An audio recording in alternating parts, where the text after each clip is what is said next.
আমার কোনো বন্ধু নেই যার কাছে আমি নিজেকে ভেঙে চুরে খুচরো পয়সার মতো জমা রাখতে পারি, যে আমাকে যত্ন করে সঞ্চয় করবে, প্রয়োজনে ফিরিয়ে দেবে একটা একটা আদর।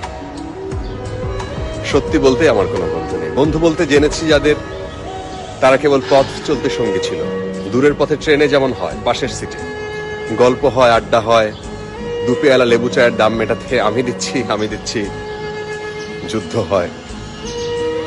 সিগারেটের বাড়িয়ে দেওয়ার টুকরো ফুকে এই যে নিন ফোন নাম্বার, এদিকটাতে আবার এলে ফোন করবে, বলা শেষে অচেনা এক স্টেশনে উঠাও হয়। এই যে আমি পথ হাঁটছি, রোজ ঘাটছি বুকের ভিতরে কষ্ট ক্লেদ। এই যে আমি ক্লান্ত ভীষণ, বুকের ভিতরে জমছে কেবল দুঃখের মেদ, তবুও আমার নিজের কোনো বৃক্ষ নেই।